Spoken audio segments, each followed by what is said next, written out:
Hello, I'm Dennis Kefalakos, and I have the pleasure to welcome in this European Sting interview in the context of the European Business Summit, Madam Xiaoyan Jiang, spokesperson of the Chinese Mission in Brussels and in the European Union. Madam, I'm going to start big. There's nothing big now today in China than the new normal. It's your big new strategy. Do you think that the new normal can maintain growth at the levels of 7+% every year, annually? Well, thank you very much for the opportunity. I'm very glad to be here and to say something, to answer your questions to the European Sting. You've been asking the question of the new normal. It's a good question. Everybody is interested in this. Why new normal? Because in the past, we used to enjoy a double-digit growth rate for consecutive 10 years, more than 10 years. So people think that that's the normal. And now things have changed. We have switched the gears. We slow down the speed of the economic growth. So the Chinese economy is not going to grow at a double-digit growth rate. Rather, it is going to focusing on better quality to innovative-driven growth. So, although the growth rate might not be impressive as it used to be, but I would like to stress that given the size of the Chinese economy, the current size, the 7% growth rate is as equivalent as the double-digit growth rate as it used to have in the previous 10 or 5 years ago. So that's the first thing I want to stress. Secondly, even given if you compare Chinese economy to other developed countries, you will still find out that the 7% is well above the world's average of 3% and beyond those of the developed countries. And we are confident that we can sustain this 7 growth rate. And now, in the future, I personally would believe that the Chinese economy is going to grow between 6 and 7%. You mentioned that the stress is now in quality and efficiency, I think. So my next question is about that. Which sectors will be the first to apply the quality and efficiency principle? Are there some particular sectors that will be set under these new principles? Yes, of course, like IT, innovation-driven growth, green growth, because we're going to focus more on environment. In the past, our economy is growing by investing a lot of resources, a lot of manpower, sometimes at the cost of the environment. But the government is very much focusing on to drive the economy to a path of green growth. So in the future, and of course, service is one of the new growth point in the Chinese economy. So I think in the future, the government will be more focusing on people, but to put people first. So anything that's related to people's interests, people's welfare, to improve the quality of people's life, to improve the quality of economic growth will be our focus. Thank you very much. You answered my next question about the environment. Have you something to add on the environment side of this new strategy? Yes, of course. Because you know that in the past, we used to neglect the economic protection, but no more is the case. When Premier Li Keqiang took office, he stated that the Chinese government is going to stage a war against pollution. So environmental protection is definitely one of the top priorities of the central government. And if you take a careful look of the Chinese government's work report of last year, you may find out that the government is going to put more energy, invest and adopt more measures to protect environment. And this year, the new environmental protection law was put into force, which has taken stricter measures to punish those pollutants, because in the past, the cost of pollution is too moderate. And now people are going to be held accountable, not only individuals, but also factories, companies, and local governments. And in the past, we used to evaluate local governments' performance solely on the GDP performance. Now things have changed. The environmental protection performance is going to be taken into consideration in the evaluation system. So in the future, we are confident things will change. Thank you very much. It's very interesting what you said, that the polluters will be made to pay. It's a major step forward towards a new strategy. Within this new strategy, there is another major characteristic, though. It is called boost market vitality.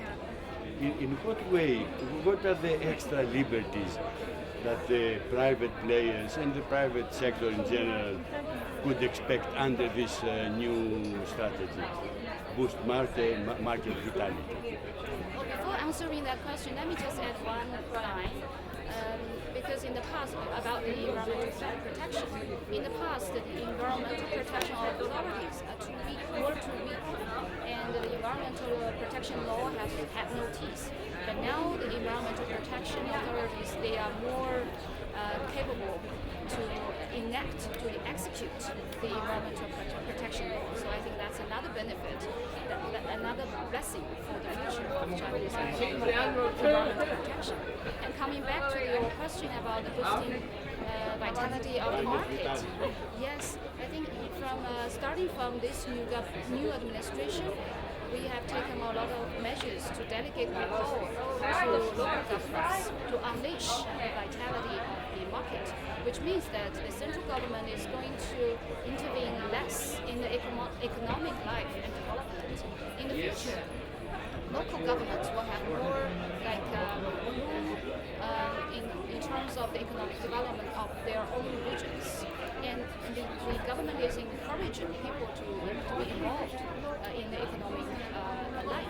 If you see from the situation from last year, you may find out that since last year the Chinese government has cancelled or removed the administrative review or administrative approval, which means that the individuals or the Chinese people may have more opportunities and easier to start their own business.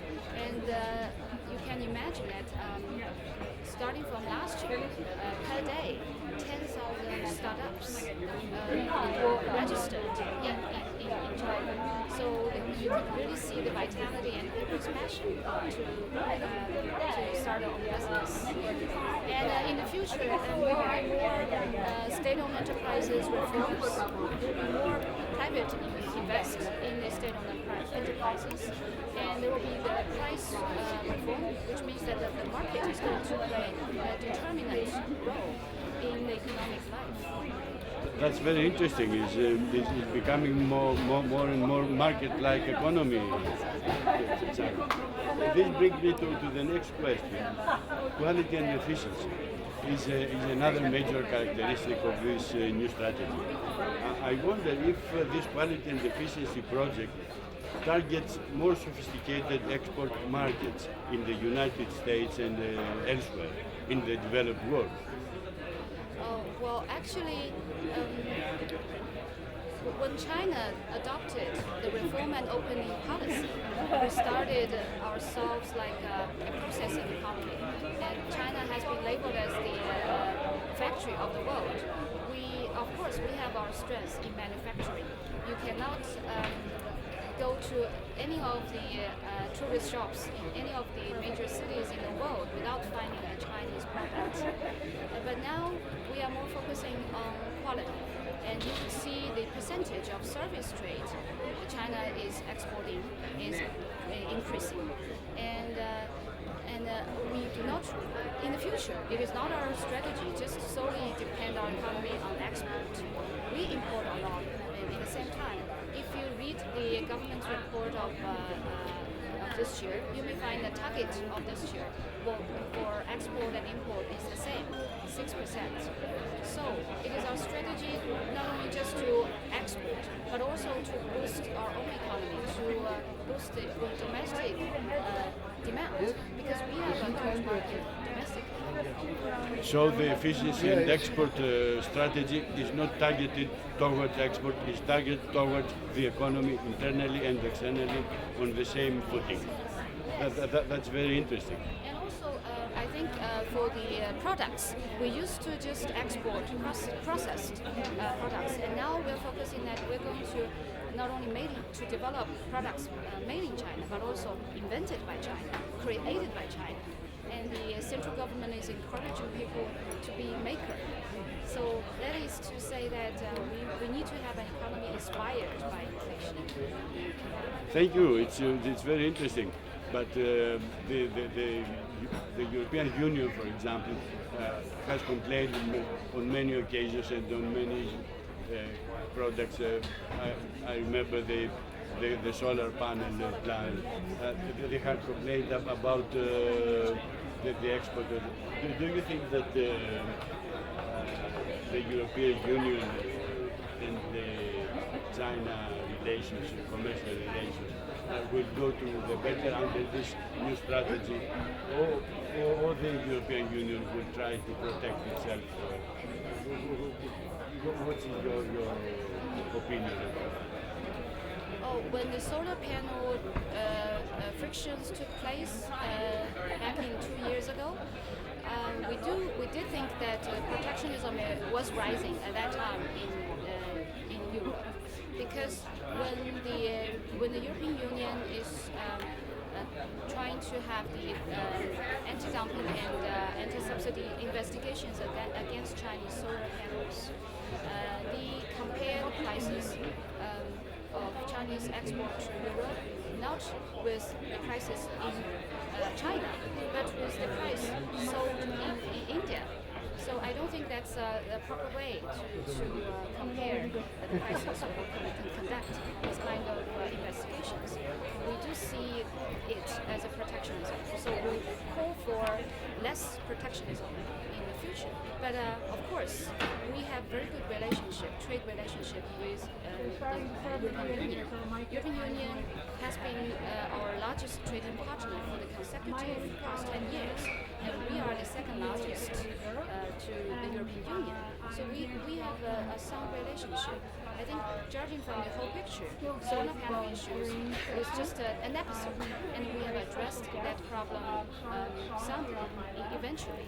So I do see that in the future we still can cooperate on a very good basis, because from judging from the political wills, from the high level of the decision makers, we all realize, and from the people down the grassroots, all of them have realized that it is beneficial for China and Europe to cooperate rather than fight against each other. I can't quite understand though that you said. It's obvious because every well-minded people would conclude to that direction. As a last comment from you, how would you like to see the European-Chinese relations, the Chinese-European relations in the next, say, 10 years? This year marks the 40th anniversary of China-EU relations. So we are very happy that we just celebrated the birthday of China-EU relations yesterday. Actually, High Representative Madame Federica Mogherini is now in China, just concluded the 5th high-level strategic dialogue with State Councilor Yang Jiechi. And Foreign Minister Wang Yi and Madame Federica Mogherini just released a joint op-ed on China-EU relations. Both of us are optimistic for the future of China-EU relations, and now we are expecting the 17th China-EU summit here in Brussels this year.